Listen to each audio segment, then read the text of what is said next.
ready. I'm ready to go.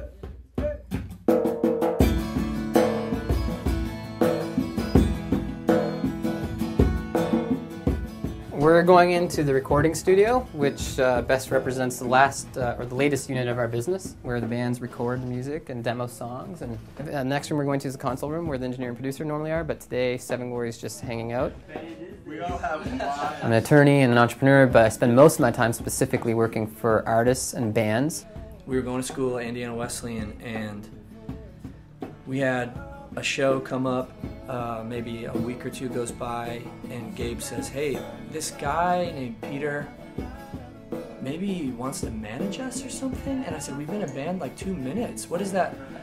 And he said, "He has cool shoes." And I said, "Okay." So as a student at Indiana Wesleyan University, I got a chance to volunteer to put chairs down at a Jars of Clay concert back in 1995, and eventually was responsible for working with bands when they came to campus. The seeds for me were planted at IWU. I had no dream when I was young to grow up and manage bands or to be representing entertainment clients. I do see ways in which my faith influences how we run our businesses, and that not only am I trying to work out my worldview and how I manage our businesses and work for the clients I have and represent them, but I'm also serving a lot of parachurch organizations. And it's cool that there's a positive example of what Christians can do in the business place.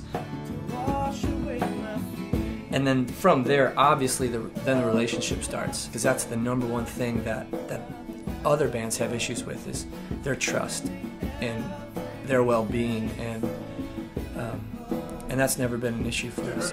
But he's not that cool because we don't have AC down here, so. Which I hear might be coming.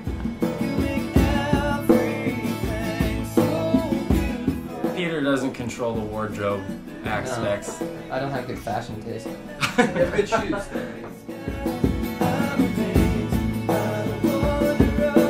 Spiritually, clearly, Indiana Wesleyan helped me put order to my thoughts about my faith.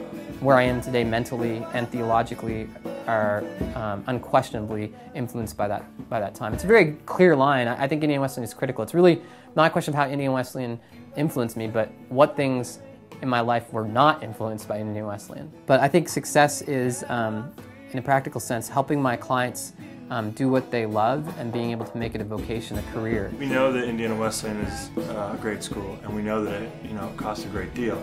But knowing that people that came before us helped us be able to get that education, really that investment into our education made a huge difference in now what we do for ministry. The idea of thinking about having more student loans, like I just shudder at that even. So I'd say a big thank you to whoever out there helped provide for me to be able to live the life really that started at Indiana Wesleyan for me. So I hope, like all believers, I'm trying to aim for that day when I'm into the next life and the Lord says, "Well done, good and faithful servant." So I have a keen sense of responsibility to use the gifts I've been given, opportunities, the time, and the resources. Then I will feel like I've been a success. Minus a couple chords, or give or take.